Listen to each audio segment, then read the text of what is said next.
Dagsnytt klokken 12. Faen ta copyright. Se hvor jævla lite det er.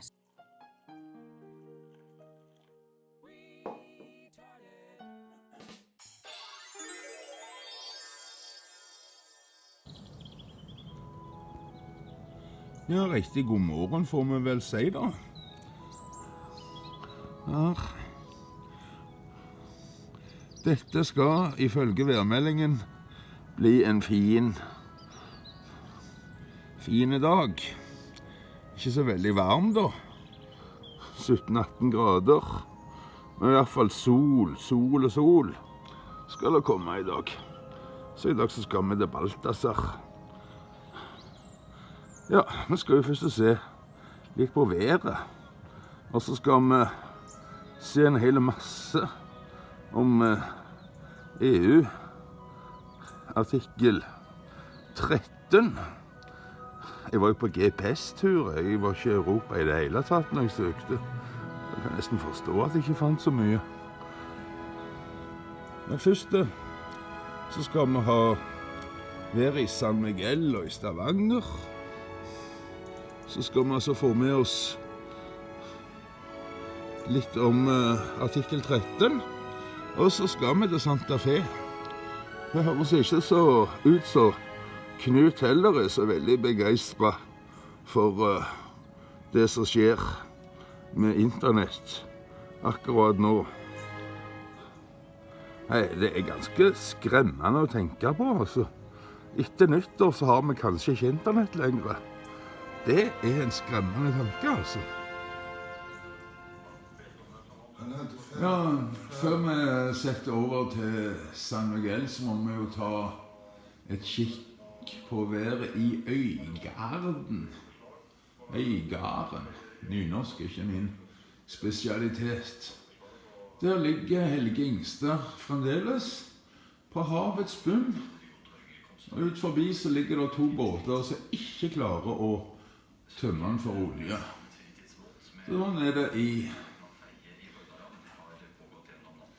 nærheten av Bergen akkurat nå. Så sier de på radioen at en stakkars nordmenn har blitt tatt for å dyrke noen fine blomster. Politiet kaller det for en alvorlig narkotikasak. Politiet har jo alltid vært psykopatiske, så det er vel ikke noe nytt. Nei, mer vær over. Nice plant. This could have made somebody very happy. See, and please come along and that's it. Ja, god kveld. Dette er været fra San Miguel. Jeg tenkte jeg skulle filme litt av solnedgangen her i San Miguel. Sånn er den. Ha en riktig god dag. Eller god natt blir det etter hvert. Eller, nei. Ha en riktig god helg blir det jo selvfølgelig. God morgen, her er det her fra San Miguel. Ja, etter den flotte solnedgangen i går, så kommer det til å bli noe overskyet i dag. Solen kommer til å komme frem. Det kommer til å bli sånn halvskyet. Temperaturen kommer til å ligge på rundt 17 grader. Nattemperaturen den ligger på rundt 10.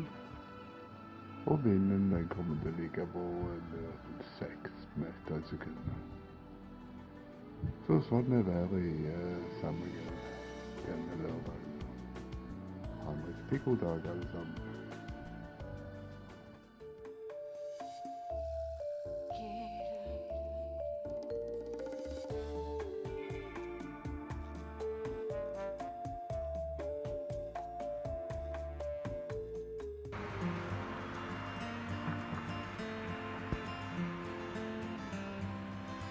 Ja, jeg vet ikke hvem som tar værprisen i dag. Det er i hvert fall varmere her enn i Stavanger. Det er nå i hvert fall ingen tvil om. I Santa Fe der er det snø. Det får dere vite om hvordan det er der får dere vite om en halv time cirka. For nå skal vi se litt på EU-direktivet. Det var noe jeg fant i går. Jeg var på VPN-tur når jeg søkte, og derfor ikke fant noe. Her kommer det 3 videoer om artikkel 13. EU-artikkel 13.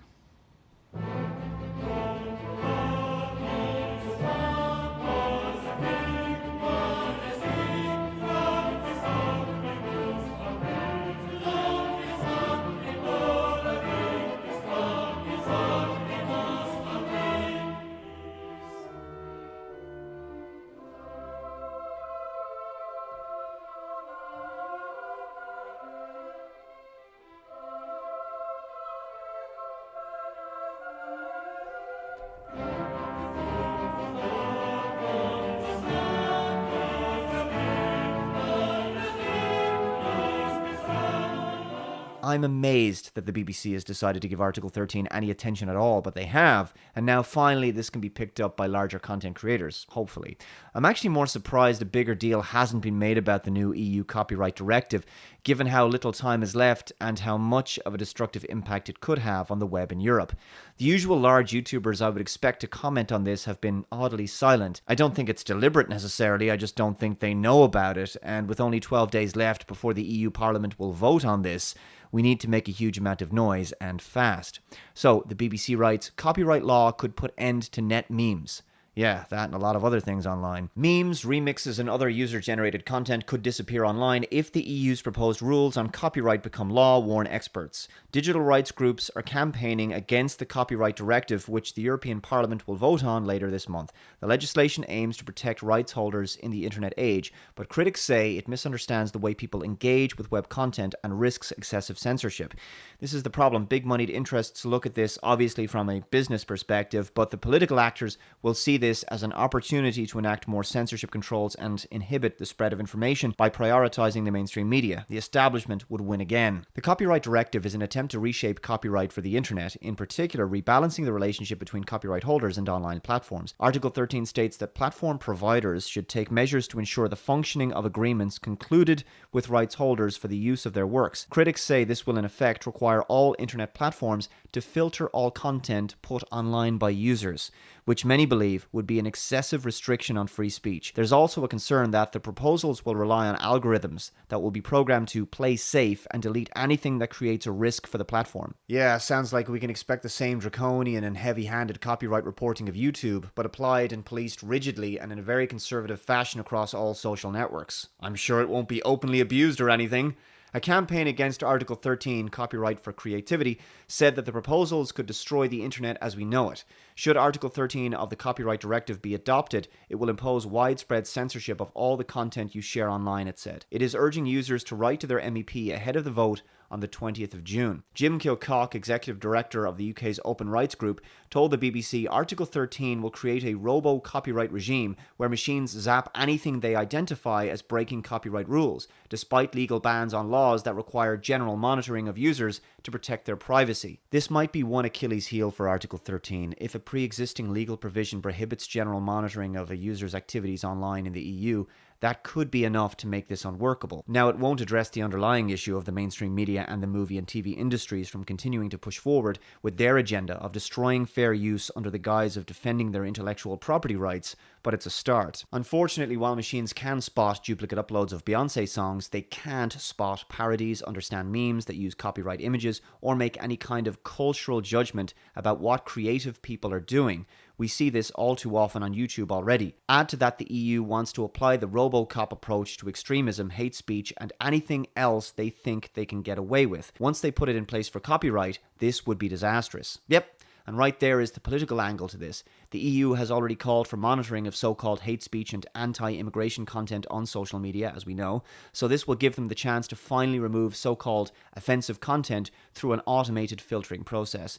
The Electronic Frontier Foundation and 56 other rights organizations sent an open letter to European lawmakers in October outlining their concerns about Article 13. So that's what we're up against here, and we need to get this information out there and fast. So this video is to serve as a signal boost. The petition website linked linked below gives you information on how to contact your local MEP, but you can just as easily Google them if you're in the EU. I contacted a representative for an Irish MEP and she told me that already they've had loads of complaints about this copyright directive. So the word is getting out there, but the dam hasn't broken yet. Please contact large content creators on Twitter or Facebook and ask them to make videos about this as soon as possible. We have less than 2 weeks.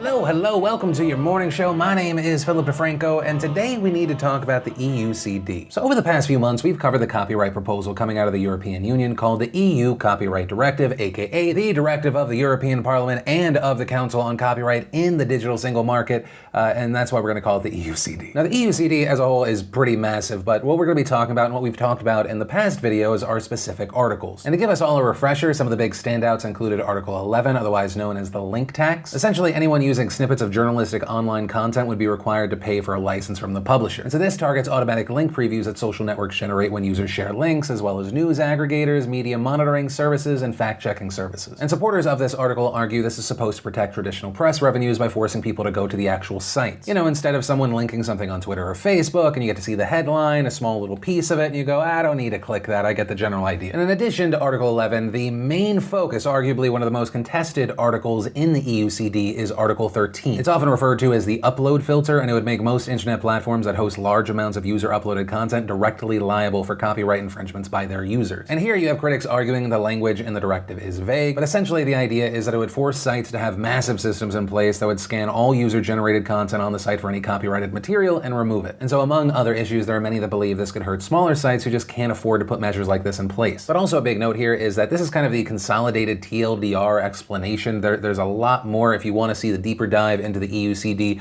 I'll link down to a previous video down below. And where we had last left off with this story, it was after the Legal Affairs Committee had approved the plans with some slight changes earlier in the year, but seemingly thanks in large part to the internet sounding off, MEPs surprisingly refused to back the reforms. And instead, they reopened it up for further debate, and that was by a vote of 318 to 278 with 31 abstentions. And what was really wild with this story is that many MEPs even admitted they didn't fully understand the complete ramifications of the EUCD until the public pressure hit them. And while this was a win for people against the EUCD, or specifically Article 13, Article 11, the EUCD was just rejected in that form. And the reason we're talking about it today is because on September 12th, the European Parliament will be voting on a new version of the directive. And this new vote coming up is a plenary vote, meaning that the amendments to the bill will be debated and voted on separately. And if no version of the EUCD can be agreed upon, then there will be another plenary vote in the future. But if a version does pass, here are the next steps. You get closed-door negotiations between the EU Council, the Commission that was originally in charge of the EUCD, and Parliament, and then you'd have a final vote by European Parliament to approve the negotiation results. And another reason we're talking about this today is that the deadline to submit amendments was last night. And on the controversial Article 13 portion of the reform, options on the table are likely to include some previous versions, like the text originally produced by the Commission or the original Legal Affairs Committee text. But right now it's believed that those are unlikely to gain a majority considering previous opposition to those texts. Additionally, amendments suggesting a full deletion of Article 13 will be proposed, but it's also currently believed that those probably wouldn't get majority support given the level of backing the reform is behind it. And then on top of that, they'll have any compromise versions that aim to remove the most concerning parts of Article 13. But then even there, the votes are expected to be tight, so it's hard to predict what the MEPs will actually do at this point. And so right now, where we are in the days before the vote, we're seeing more and more groups speaking out in favor and against the directive. You have backers of the proposals that we've seen arguing that the changes will help creators be fairly compensated for their work. The previous version of the directive had support from publishers, major music labels, artists, newspapers, authors, and more. You even had a group of 165 filmmakers signing a declaration at the Venice Film Festival on Monday urging the European Parliament to pass this directive. You had the European Commission's VP and Commissioner for the Digital Single Market, Andrus Ansip, saying, "The scale of lobbying from all sides has been astonishing." And in a blog post from late July, he wrote, "Everyone claims that their rivals will kill creativity, or kill innovation, or kill the internet, or kill all of it at the same time. This all has to stop. It is getting us nowhere. It is good to have a lively debate about copyright, but not one which has descended into slogans and exaggeration. We need to go beyond that to find an acceptable and workable compromise that gives Europeans the right kind of copyright laws for the digital age. They deserve nothing less, and it is achievable. Today, the debate sounds as if we had to choose between protecting artists or the internet. I do not agree with this. What we should be doing together is to protect both, to make sure artists are paid fairly for their work and at the same time protect freedom of expression and creativity on the internet. So we should not accept anything that puts that freedom in danger. Neither should we accept leaving artists and quality media unprotected. Those are my starting points for the Commission's proposal. They have not changed. But, and this is an incredibly important note here, this is the same man that wrote that he would like to see Parliament move closer to the Commission's original proposal, writing, "I genuinely believe that it was a good proposal, taking all opposing interests into account." So he says we need to be fair and balanced, we need to make sure that everyone is protected, but then wanting to go back to the thing that had people outraged. And meanwhile, you have critics arguing that the proposals are not balanced, that they will have a major impact on the creative freedoms of internet users. In an effort to draw attention to the issue on August 26th, groups all over Europe protested ahead of the September vote. We've also seen a lot more happening online this week. We had an article published by TechCrunch where we had Pirate Party MEP Julia Reda explaining some of the issues with the proposals, writing, "The proposals for a compromise currently circulating in the EP don't go nearly far enough to address the concerns that Article 11 will harm hyperlinking and Article 13 will lead to the widespread installation of upload filters, which will massively overblock legal posts. In fact, they make matters worse." Adding, "The largest compromise proposal on the link tax now specifies that reproducing individual words from an article as part of a link is okay, but that just confirms that reproducing the full title of an article in a link, as is commonplace on the web, would require a license. It would be left to lengthy and expensive court cases to define how many words still count as individual words. Links, the basic building block of the internet, would be mired in legal uncertainty for years." And explaining the proposal on platform liability was simplified by removing mentions of specifically which measures should be deployed to prevent copyrighted content from appearing online. But along with that, also all safeguards, compliant mechanisms, and the objective not to remove legal works. Even if the text no longer mentions upload filters per se, total liability for all user-uploaded content leaves platforms with no other choice but to filter uploads as best they can, erring on the side of caution. This is at best a cosmetic change. Then on Tuesday, you had the chair of the Wikimedia Foundation publishing a blog post on Medium titled "Your Internet is Under Threat. Here's why you should care about European copyright reform." And she wrote, "Through pre-filtering obligations or increased liability for user uploads, platforms would be forced to create costly, often biased systems to automatically review and filter out potential copyright violations on their sites. We already know that these systems are historically faulty and often lead to false positives." And hitting on a personal note saying, "Wikipedia contributors already work hard to catch and remove infringing content if it does appear. This system, which is largely driven by human efforts, is very effective at preventing copyright infringement." And her post closing, "We must remember the original problem policymakers set out to solve, to bring copyright rules in line with a dramatically larger, more complex digital world and to remove cross-border barriers. We should remain true to the original vision for the internet, to remain an open, accessible space for all." And this week we also saw YouTube jump into the mix thanks to CBO Robert Kinsel. And in his blog post, he really hyper-focuses on Article 13, saying that Article 13 can potentially undermine this creative economy, discouraging or even prohibiting platforms from hosting user-generated content. This outcome would not only stifle your creative freedom, it could have severe negative consequences for the fans, the communities, and the revenue you have all worked so hard to create. Then going on to talk about YouTube's already existing copyright management system, Content ID, copyright match tool, saying right now, before this, copyright holders have control over their content. They can use our tools to block or remove their works, or they can keep them on YouTube and earn advertising revenue. In over 90% of cases, they choose to leave the content up. Enabling this new form of creativity and engagement with fans can lead to mass global promotion and even more revenue for the artists. And it's something that he refers to as the new creative economy. And these examples of people speaking out right now are in no way the only ones. Many companies like Patreon, WordPress, Medium, the Internet Archive, even the inventor of the World Wide Web, Sir Timothy John Berners-Lee. He raised concerns and assigned an open letter with other internet architects, pioneers. And so where I'm going to leave you with this story is, if this stands out to you, you are concerned, you are worried, good. In my opinion, you definitely should be. And that's why today I want to join the Electronic Frontier Foundation in encouraging you to contact your MEP. A link down below to saveyourinternet.eu, you have savetheinternet.info, and if you want to get involved there, click Act Now. You can email, you can call, you can tweet. They make it extremely easy. Let your MEPs know where you stand, because if the last vote was any indication, they might not be aware. And for people outside of the EU, the people that want to support, I'm not going to recommend that you go through and you add your emails to this, because any sort of spam, I think, can hurt. You can definitely 100% share, whether it be this video or just specifically the links where people can email, call, and tweet. Sharing is the ultimate internet currency, and I thank you for your donation. But that said, like everything I put out there, there's the show, my personal opinion and takeaway, this time also a call to action, and of course I'd love to know your opinion on this whole story, whether it be something you agree with or something you disagree with. Let me know what you're thinking in those comments down below. But with that said, some last things before you stop looking at my derpy face. One, I want to quickly thank the sponsor of this week's morning videos, BetterHelp.com/DeFranco. It's a fantastic service that gives you affordable private online counseling with a licensed therapist, and they are a sponsor and a service I personally use. But that said, super final note, if you like this extra morning news video, hit it with a like. If you're new here, hit that subscribe button. But yeah, that's the end of the video. I'll see you later on today's regular Philip DeFranco show. Bye. Yes, that's the outro you're getting.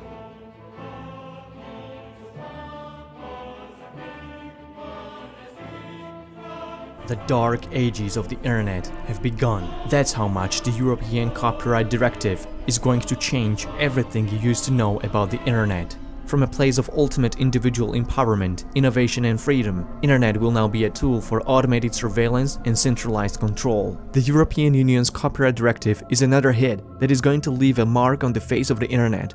This is how Europe will destroy the internet.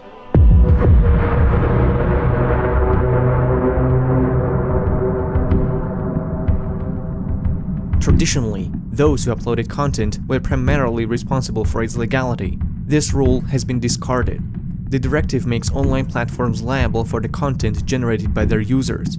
That means that on top of punitive and vaguely worded terms of services, internet gatekeepers like Facebook, Google, or Twitter will be required by law to proactively monitor and censor content. These online platforms will be required by law to create automated mechanisms to filter infringing content. Such technology would essentially turn into upload filters.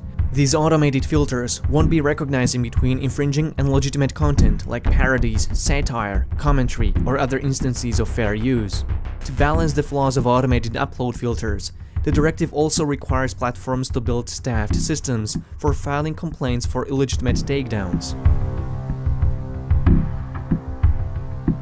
All of these measures, specified in Article 13, would significantly increase the costs of running online platforms.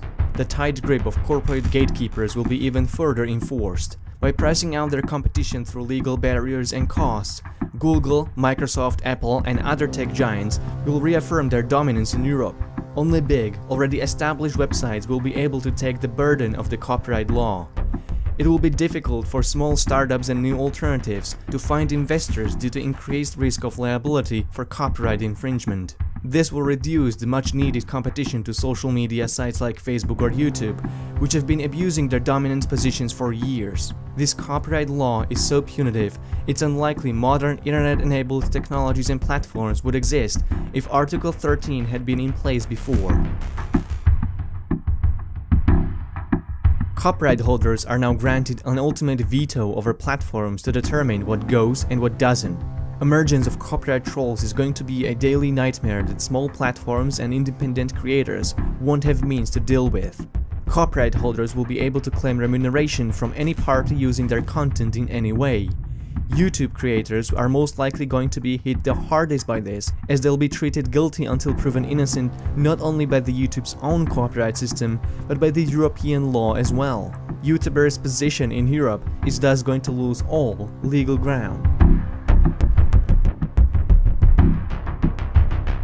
Article 11 is going to grant publishers the so-called link tax, which would require sites like Google and Facebook to pay publishers for hyperlinking their content and showing snippets, thumbnails, or excerpts from their articles. But it is very possible that content aggregators like Google will simply discontinue their services in European countries rather than pay the link tax. This has already happened to Google News in Spain in 2015, after the government mandated that Google pays publishers a fee for linking to their content. In the end, content publishers suffered a decrease in traffic from 6 to 14%, and news coverage became less diverse and more concentrated overall. Content creators from outside of Europe will also see significant decrease in viewership, as European audience will automatically be barred from viewing protected content. It's very likely that YouTube will develop a tool that will automatically block viewership of videos with protected content by audience from European countries. News aggregators might end up not showing European content to European users anymore. Privacy will be significantly reduced. The copyright directive is going to have contradictory effects to GDPR that was set to protect privacy of European internet users. Since much of the legal and technological requirements to abide by the new copyright law will be too expensive for small European businesses, they'll have to outsource content monitoring and filtering to much bigger global corporations based in China or the United States. This copyright law is thus a gateway to automated surveillance. There is no incentive from the directive to let legitimate content through the upload filter obligation. Big publishers and established media organizations will easily get priority over independent creators and journalists, which will result in further televisation of internet content. This will be internet without content neutrality. Many websites will simply cut off their services to European users. Similar case happened when the US government enacted the Stop Enabling Sex Trafficking Act, which also holds platforms liable for the content generated by their users. Reddit and Craigslist simply shut down their personal sections because they couldn't risk the cost of the new obligations. Political power will be able to censor much of their opposition by calling for copyright takedowns. Similar occasion happened in Ecuador, where the government sent at least 74 DMCA notices on behalf of politicians, political parties, state media, and state agencies. Fake news will see a new emergence, as they would be less likely to claim link tags than legitimate news outlets.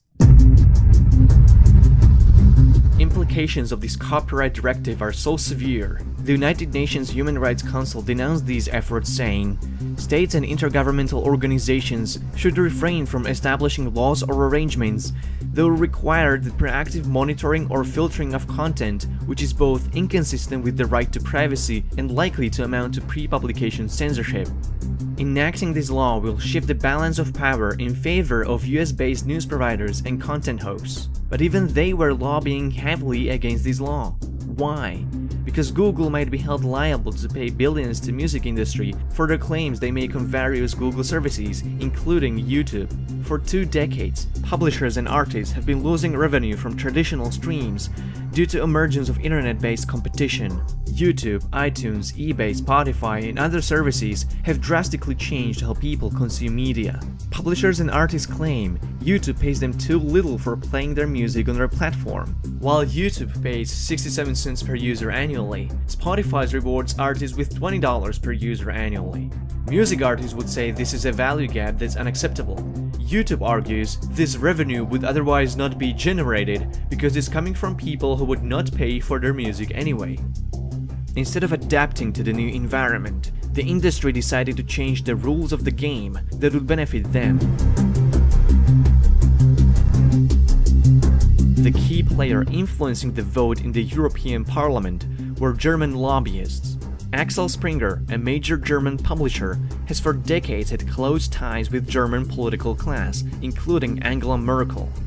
Their Trojan horse, Günther Oettinger, serves as a European Commissioner for Budget and Human Resources and was a European Commissioner for Digital Economy. For years, Oettinger was pushing for stricter copyright laws that will favor publishers like Axel Springer. The chairman and CEO of Axel Springer, Matthias Döpfner, is a member of the European Publishers Council and president of the Federation of German Newspaper Publishers. Copyright lobbyists even infiltrated the circles around Commission President Jean-Claude Juncker, who were also joined by Swedish Bonnier, a media group of 175 companies in 15 countries, Spanish Prisa, and Spain's Prime Minister Mariano Rajoy. European Union wants to make continental markets more resistant to the dominance of US corporations, but the cost of achieving this goal appears to be too high. This strategy aims to benefit European corporations more than it benefits European people. EU decision makers generally lack democratic accountability, so any major legal change is in their hands and the hands of the lobbyists. Internet users like you and me are just caught in the crossfire between lobbyists from different industries and the politicians they are trying to influence. I'd like to end this video with a quote from Cory Doctorow from the Electronic Frontier Foundation. "We suffered a crushing setback today, but it doesn't change the mission. If this vote had gone the other way, we'd still be fighting today. and tomorrow, and the day after.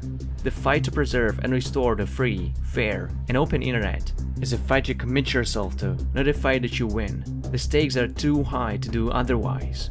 If you are looking to join the fight to take back the internet, share this message on your platforms of choice. Subscribe to my channel and find out more about how you can take control of your digital rights.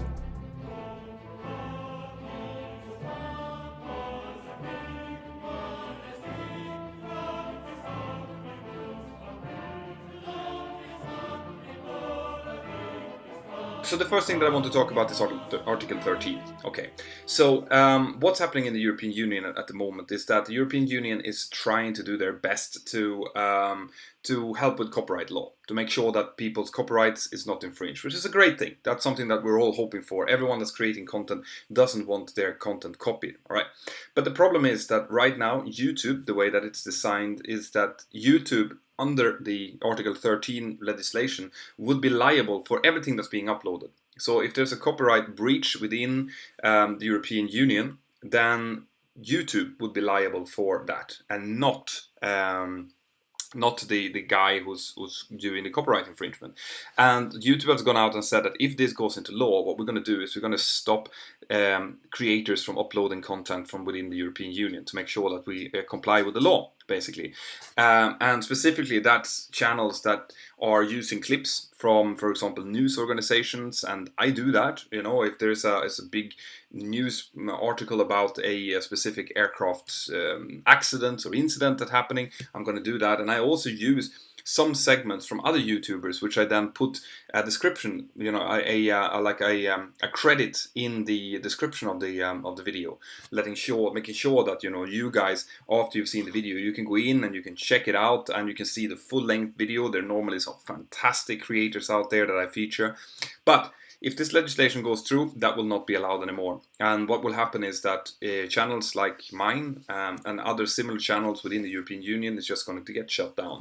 So it's really, really important, guys, that you get the Mentor Aviation app, because if this happens to YouTube, then the only way that I'll be able to create content is by uploading it through my own app and then making sure that you guys get those videos anyway. And also that you lobby, that you contact whoever is in government in your country and tell them that you think that this is horrible. I have a link here in the description as well to the Save My Internet campaign that YouTube and other giants are doing. Of course, this is not, you know, they're not doing this because they love content creating. They're doing this because they want to save their business model. But still, it's worth to lobby. It's worth to push that you guys want to make sure that channels like mine continue to exist. So do that.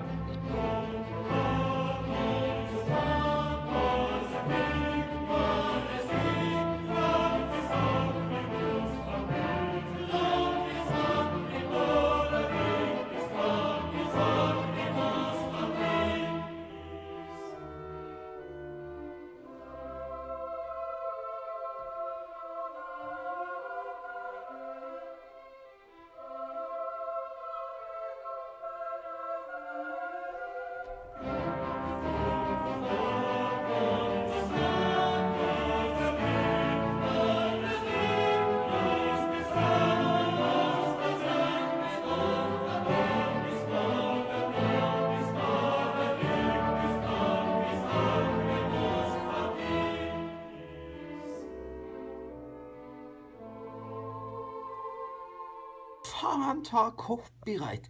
Se hvor jævla lite det er. Se den der bitte lille scenen der. Må jo faen lete med mikroskop jo for å finne det, og det skal vi bry oss om. Faen ta, altså, hvis de vil ha penger for å spille den der drittmusikken, kunne de jo for i helvete satt en C foran så de gikk an å se det.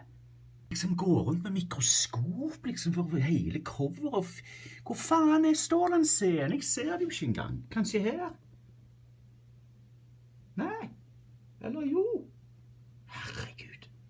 Tenk på gamle folk som ikke kan se. Fy faen for et drittvær. Se på bakken. Å, herre helvete satan. Fy faen for noe dritt. Fy faen, se så mye søppel. Og nå kommer jo sikkert ikke trøkken til å starte, for det er jo drittkaldt ute. Faen ta snø og dritt. Faen, se på dette her. Jeg skal banne på han ikke vil starte. Jævla drittrykk. Faen ta, nøkkelen vil jo ikke virke engang. Her. Faen. Starta. Faen, nå må jeg gå på bussplassen. Det var ikke det jeg hadde tenkt å gjøre i dag. Og så med ruter full av snø.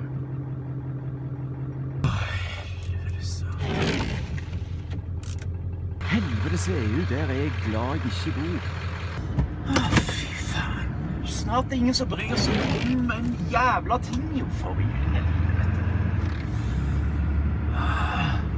Jeg skal banne på de ikke åpner på bussplassen enda en gang, for det er jo den der jævla faens helvetes sånn drittfredag. Svarte faens fredag, tror jeg de kaller den. Satan. Sånn her føler jeg meg i dag. Kom igjen der. Skytt selgenen min. Aha. Sånn ja, tenker jeg. Faen ta Black Friday.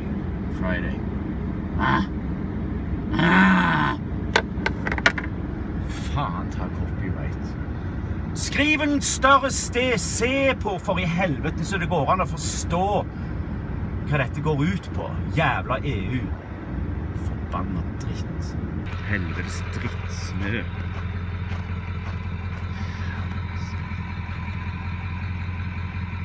Jævla hund. Hva du står og strekker deg for? Jævla yes. Gå og finn på noe selv. Ikke gå dilt etter meg. Lukk døra for i helvete. Jeg fyrer jo ikke fra kråkene. Faen, hva er dette? Det ser ut som sånn zoologisk hage. Helvetes bås. Nå gjør jeg snart faen, altså. Og så her må jeg ta på presenning. Faen ta YouTube. Helvete heller. Kunne ikke de bare for faen ha tatt og betalt litt mer sånn helvetes copyright-drittpenger? Jeg mener, helvete heller. De har vel heller ikke sett den der lille scenen. Det er jo praktisk talt usynlig. Helvete satan. Faen, hvis bossplassen ikke er oppe nå, da blir det helvete. Da tror jeg bare jeg kjører rett. Da hiver jeg det bare over gjerdet, tror jeg. Så kan de faen meg bare ha det så godt. Helvetes boss-tryner. Nå er jeg forbannet. Og så at internettet har gått til helvete på toppen av alt. Nå så alt gikk så greit. Faen, satan. Jævla drittvær. Helvetes lass, kom deg vekk! Herregud, altså. Faen, jeg kommer ikke ut på veien engang. Dette her, altså. Endelig. Dette blir en drittdag, altså. Det har jeg virkelig på følelsen. Faen, ta snø og dritt. Se på dette her. Og i EU er det jo bare enda verre. Regn og dritt. Helvete satan, perkule. Jævler. Faen altså. Satans svarte fredag fra helvete. Visste det var noe som kom til å skje. Jævla drittdag. Faen bossplass altså. Jeg bare hiver det over gjerdet. Det er jo ikke noe annet å gjøre. Men faen, bare ha det så godt. Midt på veien skal jeg ta og hive det. Jeg håper jeg har mye råtten dritt som lukter piss. Da når det er gjort, så kan de bare faen ta og rydde det søppel og hive det hvor faen de vil. Helvete.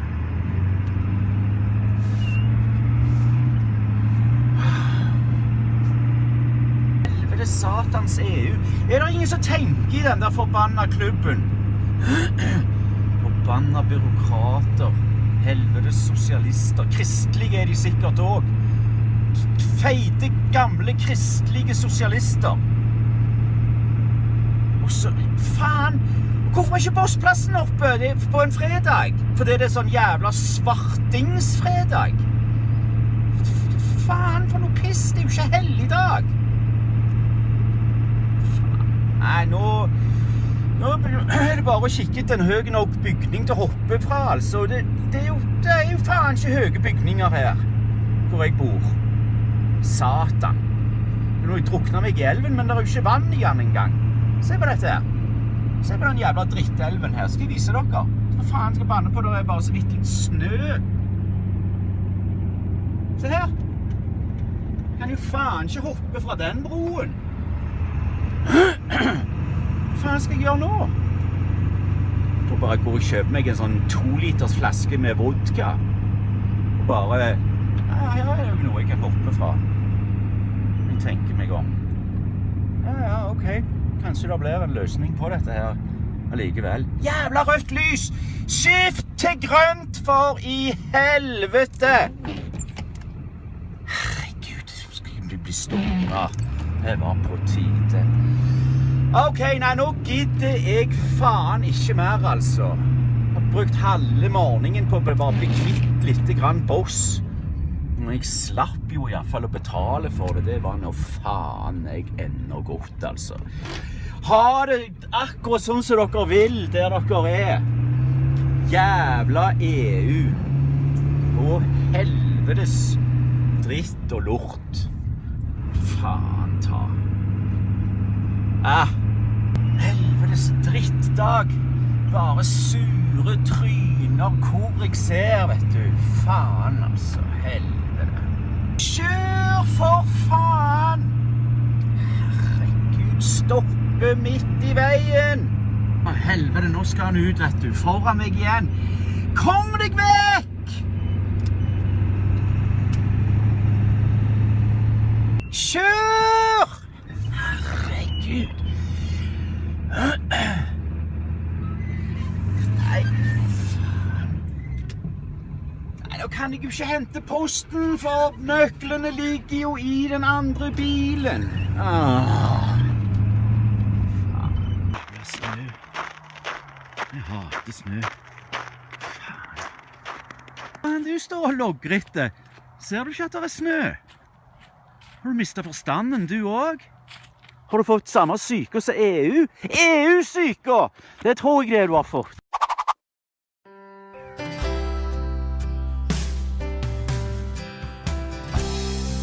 I met your friend in the park the other day. She smiled and walked away.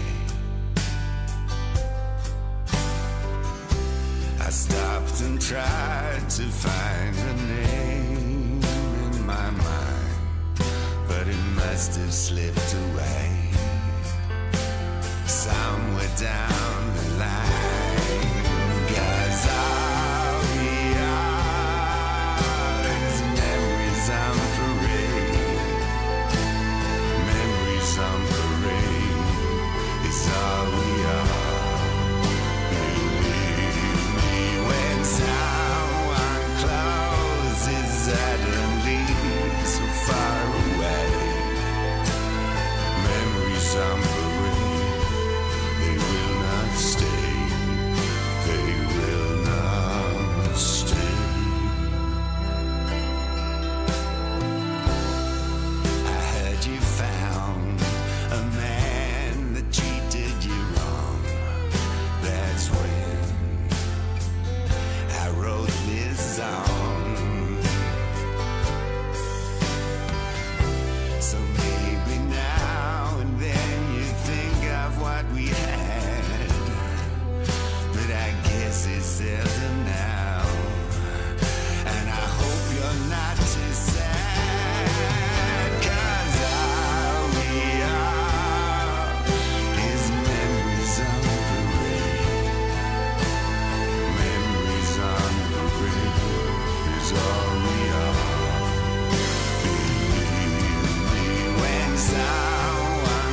Sometimes I feel like I'm lost in my head, like I'm already dead. But then I hear someone like you call my name, and it's just like nothing's changed, like it's all have stayed the same. 'Cause all we are is memories on parade. Memories on parade is all we are. Maybe when someone closes and leaves are far away. Memories on parade will not stay. They will not stay.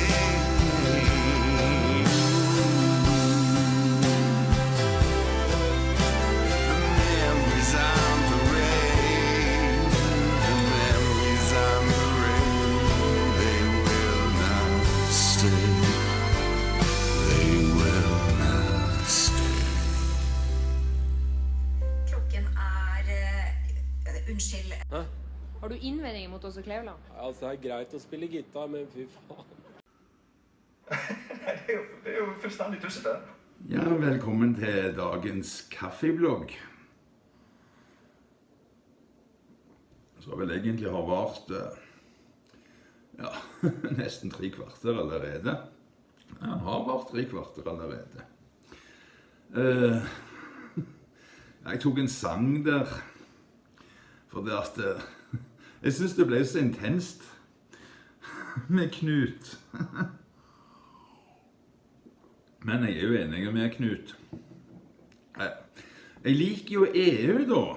EU er jo noe vi trenger som en garanti for å kunne bo ut forbi Norge, sånn at vi er garantert å få helsehjelp. Mye bedre helsehjelp enn hva du får i Norge for øvrig.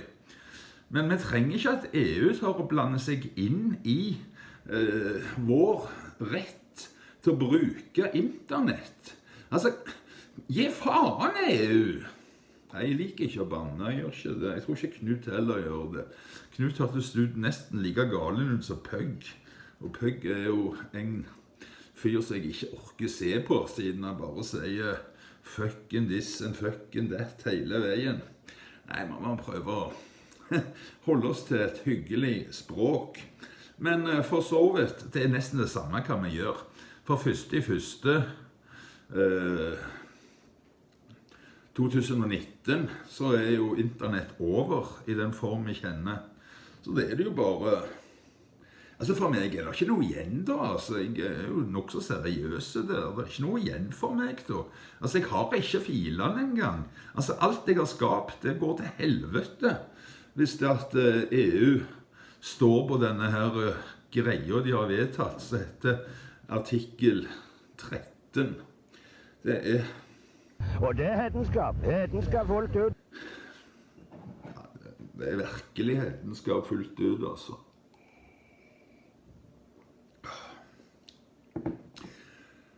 Mer om det i morgen. I går var det Black Friday. Jeg viste et innslag med Grete i et format som ble heller underlig. Så jeg bare litt av midten av ansiktet til Grete. Så vi får se mer hvordan det var ment å se ut. Det gjorde en skikkelig tabbe når jeg redigerte i går. Beklager Grete, men vi hørte hva du sa, og det var jo det som var det viktigste. Ja, nei, nå skal jeg til Balthasar. Så dere får se noen bilder fra veien. Sånn etter at vi har sett den skikkelige versjonen med Grete.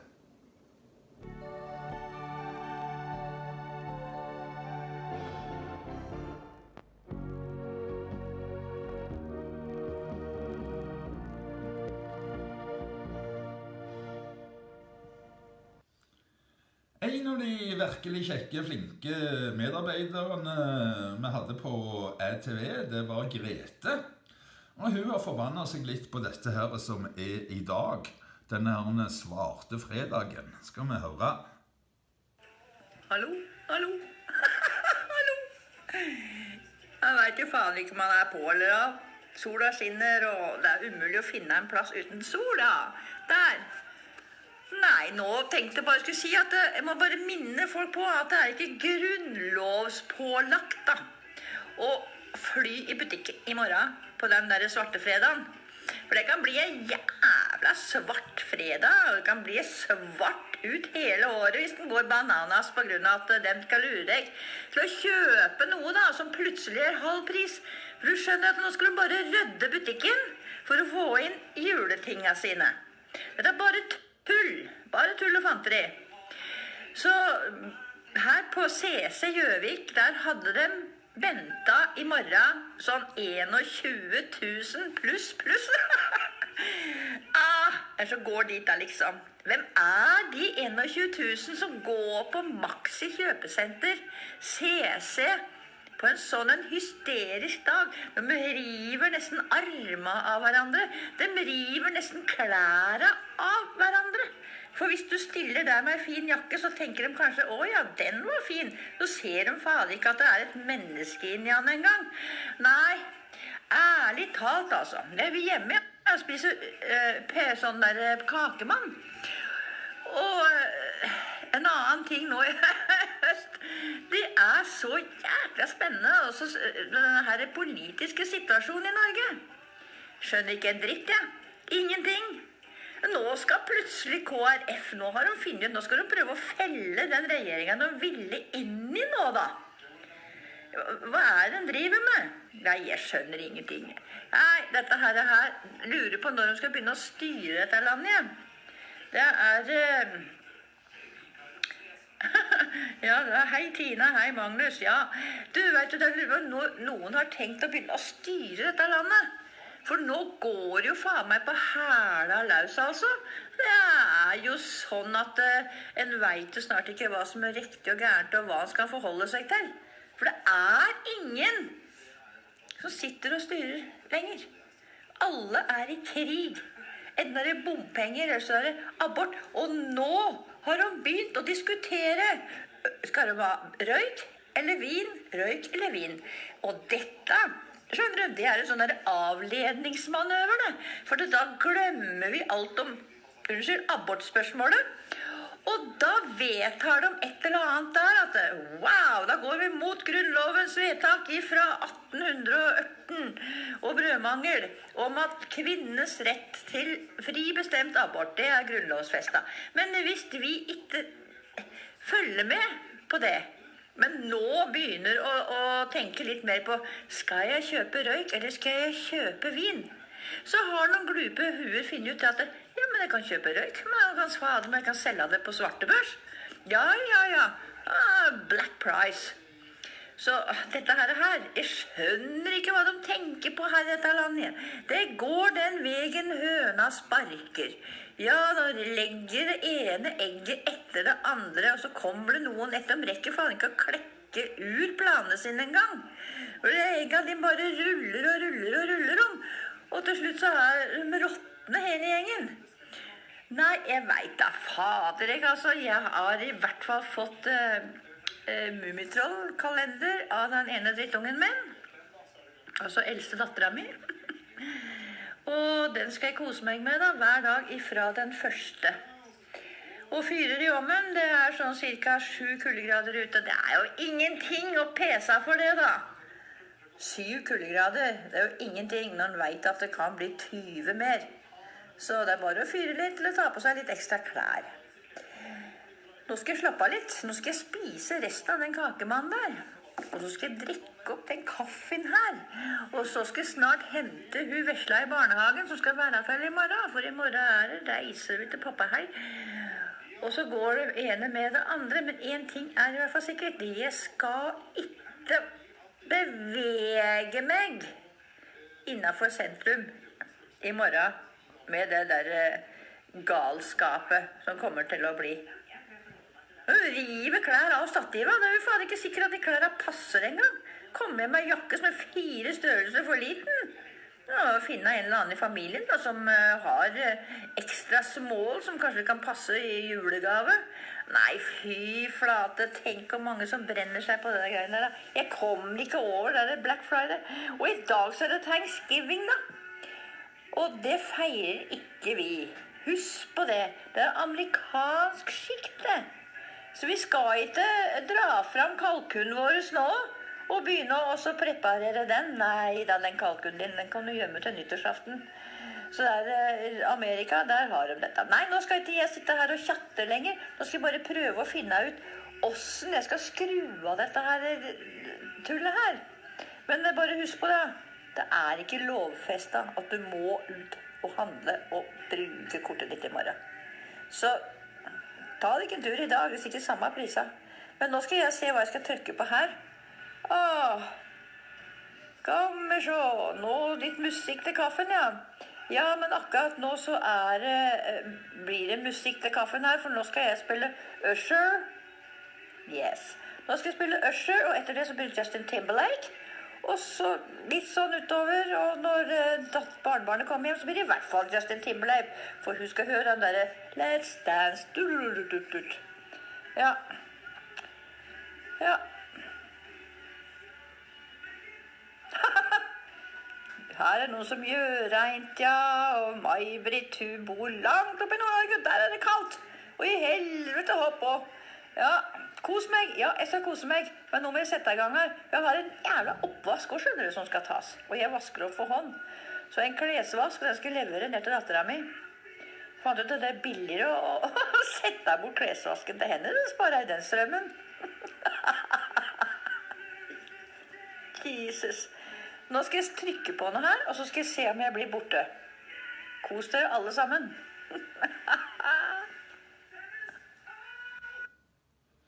Ja, der forsvant du, Grete. Du fikk noe godt til det.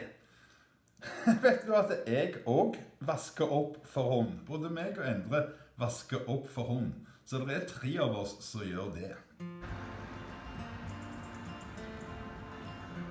Ja, jeg tør ikke spå hvem som vinner hver konkurransen i dag. Det er i hvert fall helt upåklagelig her i Merida. Som sagt så skal vi nå på tur til Balthazar. Så dere får se litt av været her i byen mens vi gjør det. Og så sitter jeg på Balthazar og redigerer denne kaffebloggen og laster den vel også opp derifra, tenker jeg. Ja, men nå går vi rett og slett. Ja, vi går av gårde, for å si det kort og godt. Ja, som dere ser, så er det litt sky og ganske fint vær. Skal vi si normal vær for november, egentlig. Skjønt normalen er vel kanskje en anelse varmere, men vi har ikke noe å klage på. Ikke i det hele tatt, skal på Balthazar nå. Ja, jeg går ut ifra at Knut var veldig ironiske når han skjeller ut copyright. Jeg synes jo at det er ganske viktig at artister og sånt får betalt for det arbeidet de gjør. Men jeg synes jo også at det er ganske viktig at internett ikke blir nedlagt. Så det må jo være mulig å finne en løsning som fungerer. Og sånn som det fungerer nå, fungerer det jo egentlig aldeles utmerket. YouTube de har jo lagt avtaler med artistene og plateselskapene. Spesielt etter at de nå begynte med YouTube Music, en strømmetjeneste som etter hvert har blitt ganske populær. Så får jo artistene sin skjer av reklameinntekter og det hele. Men selvfølgelig, Kaffebloggen har veldig få visninger, så det genererer jo ikke mye ekstra inntekter for artistene. Akkurat min bruk av musikken i Kaffebloggen. Ja, denne gata som går her, den pleier vi for moro skyld kalle for Karl Johans gata. Han heter jo Han Carlos, den gata, så det Det jo nesten likt. Her står Ciudadanos og har stand. Uten at det var så voldsomt mange som var møtt opp for å høre budskapet deres. Ja, dere kjenner dere vel igjen. Vi jo borte på Balthazar. Der skal jeg klippe sammen hele denne videoen og forhåpentligvis også få med noen flere bilder fra Stavanger. Vi får håpe det.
Da gjenstår det bare å ønske alle sammen en riktig god lørdag. Da kommer flere videoklipp om EU-direktiv, EU-artikkel 13 i neste kaffeblogg, som sannsynligvis kommer i morgen. Skål og riktig god lørdag.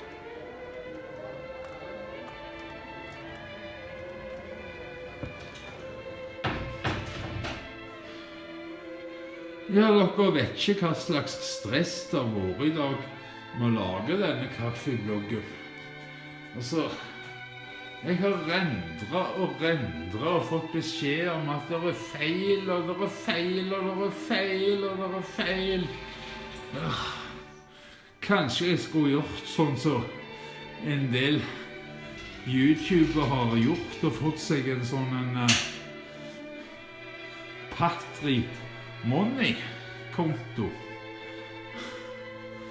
Ikke så patriotisk som det høres ut her. Det er rett og slett snakk om støtte. Nei, jeg tror ikke det. Men Gabriel, han er desperat nå.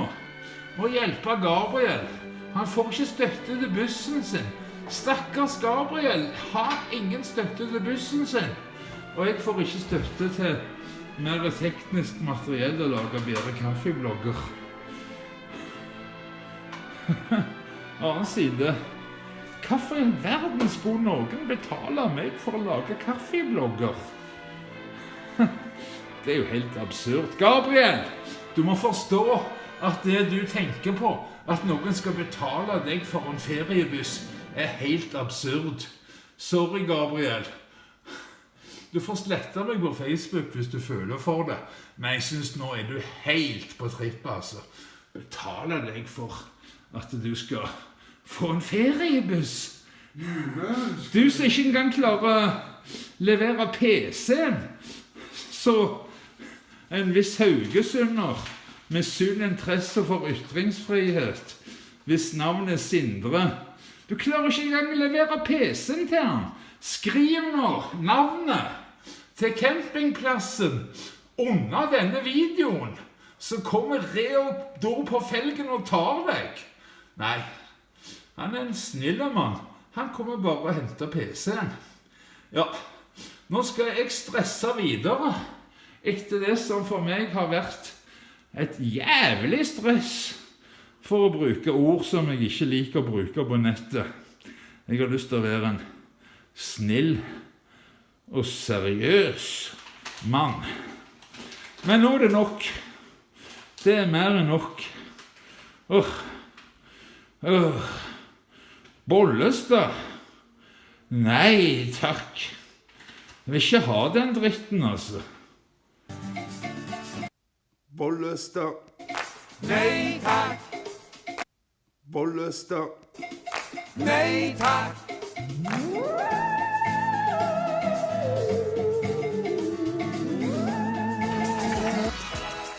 kära publik, hjärtligt välkomna.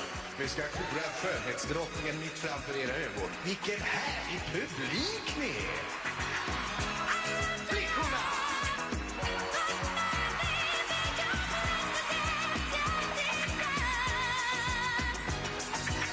Får jag lov att presentera vinnaren? Om du skulle få bestämma i världen, vad menar du skulle vara annorlunda då? Jeg synes det er innmari om med krig og fred og religion og politikk og sånn. Og så synes jeg det er innmari viktig at skjønnheten kommer innenfra.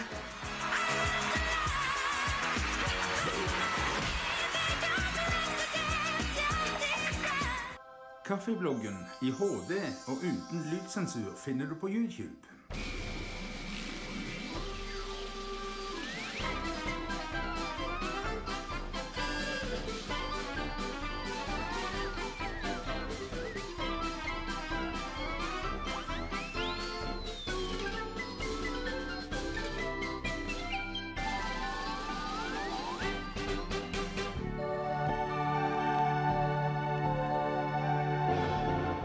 If you don't have any art, you're pretty much lost.